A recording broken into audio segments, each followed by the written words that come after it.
வணக்கம். 1946ஆம் வருஷம் சி.என். அண்ணாதுரை ஒரு கட்டுரை எழுதினாரு. அதோட பேரு பணத்தோட்டம். அது சாதாரண கட்டுரை இல்ல, ரொம்பவே சக்தி வாய்ந்தது.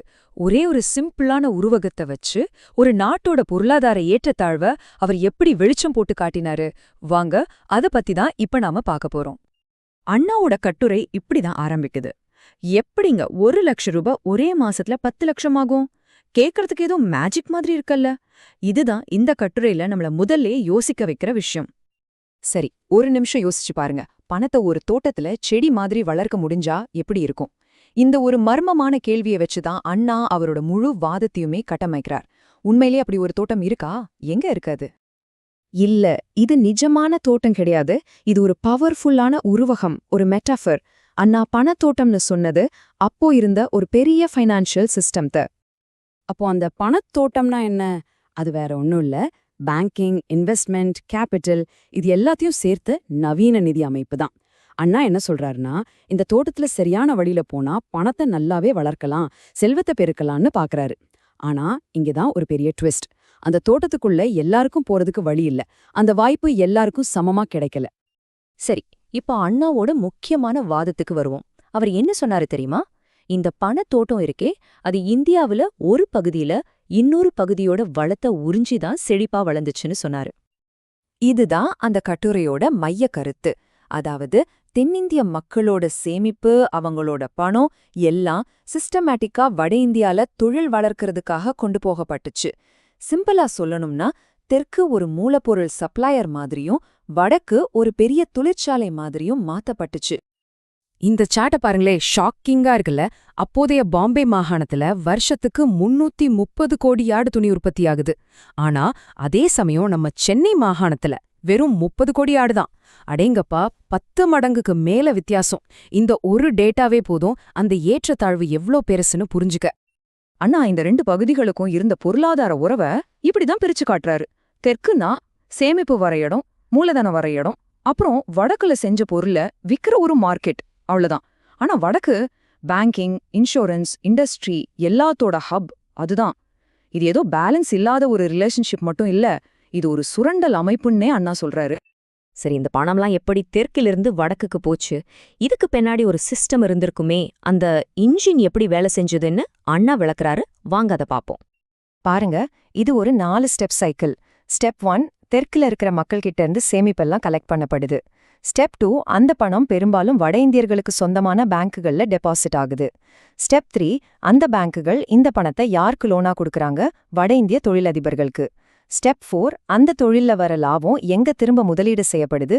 மறுபடியும் வடக்கிலே தான். இதனால என்ன ஆகுது? அந்த பொருளாதார இடைவெளி பெருசாயிட்டே போகுது. இந்த நம்பர்ஸ் ஒரு கதை சொல்லுது, கவனிங்க. 1940லிருந்து 45 வரைக்கும் 5 வருஷத்துல வட இந்தியாவுல 46 புது இன்சூரன்ஸ் கம்பெனி ஆரம்பிச்சிருக்காங்க. ஆனா அதே 5 வருஷத்துல நம்ம சென்னை மாகாணத்துல வெறும் 7 தான். இதிலிருந்தே தெரியலையா பணபலம் எங்க குவிஞ்சிருந்துச்சுன்னு? இப்போ இந்த நம்பரை பாருங்க, 36 கோடி ரூபாய். இது என்ன தெரியுமா? பம்பாயில இருந்த ஒரே ஒரு இன்சூரன்ஸ் கம்பெனியோட life fund. Just one company. இப்போ இத தெற்குல இருந்த மொத்த ஃபண்டோட கம்பேர் பண்ணி பார்க்கலாம். வெறும் 5.86 கோடி. இதுதான் முழு சென்னை மாகாணத்துல இருந்த 37 இன்சூரன்ஸ் கம்பெனிகளோட மொத்த லைஃப் ஃபண்ட். எங்க 36 கோடி, எங்க வெறும் 5.86 கோடி. இந்த வித்தியாசம் எவ்ளோ மலைப்பா இருக்குன்னு யோசிச்சு பாருங்க. இந்த சிஸ்டம் எப்படி வேலை செஞ்சதுன்னு புரியறதுக்கு இது ஒரு சரியான உதாரணம். சரி, இந்த பொருளாதார அமைப்புக்கு யார் காரணம்? இது எல்லாத்துக்கும் பின்னாடி அரசியல் இருக்குன்னு அண்ணா சொல்றாரு. என்னன்னு பாப்போம். அண்ணாவோட குற்றச்சாட்டு ரொம்ப கடுமையானது. அவர் என்ன சொல்றாருன்னா, இது எதேச்சையா நடந்த ஒண்ணு இல்ல, இது ஒரு திட்டமிட்ட சுரண்டல், ஒரு மாதிரி இன்டர்னல் எக்கனாமிக் இம்பீரியலிசம். அதாவது நாட்டுக்குள்ளேயே நடக்கிற ஒரு பொருளாதார ஏகாதிபத்தியம். இத அப்போ இருந்த அரசியல் சிஸ்டம் தான் சாத்தியமாக்குச்சுன்னு அவர் வாதிட்டாரு. இந்த ஒரு வரியை கேளுங்க. வெள்ளையரால் இந்தியா அடிமைப்படுத்தப்பட்டதைப் போலவே வடவரால் தென்னவர் அடிமைப்படுத்தப்பட்டுள்ளார். இந்த வார்த்தைகள்ல எவ்வளவு கோபம், எவ்வளவு தீவிரம் இருக்கு பாருங்க.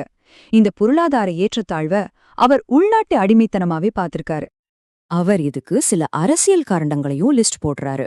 ஒன்னு, தேசிய இயக்கத்தோட தலைமையில வட இந்தியர்களோட ஆதிக்கம் அதிகமா இருந்துச்சு. 2 தேசிய அளவுல போட்ட பொருளாதார கொள்கைகள் எல்லாமே வட இந்திய தொழில் மையங்களுக்கு சாதகமாவே இருந்துச்சு.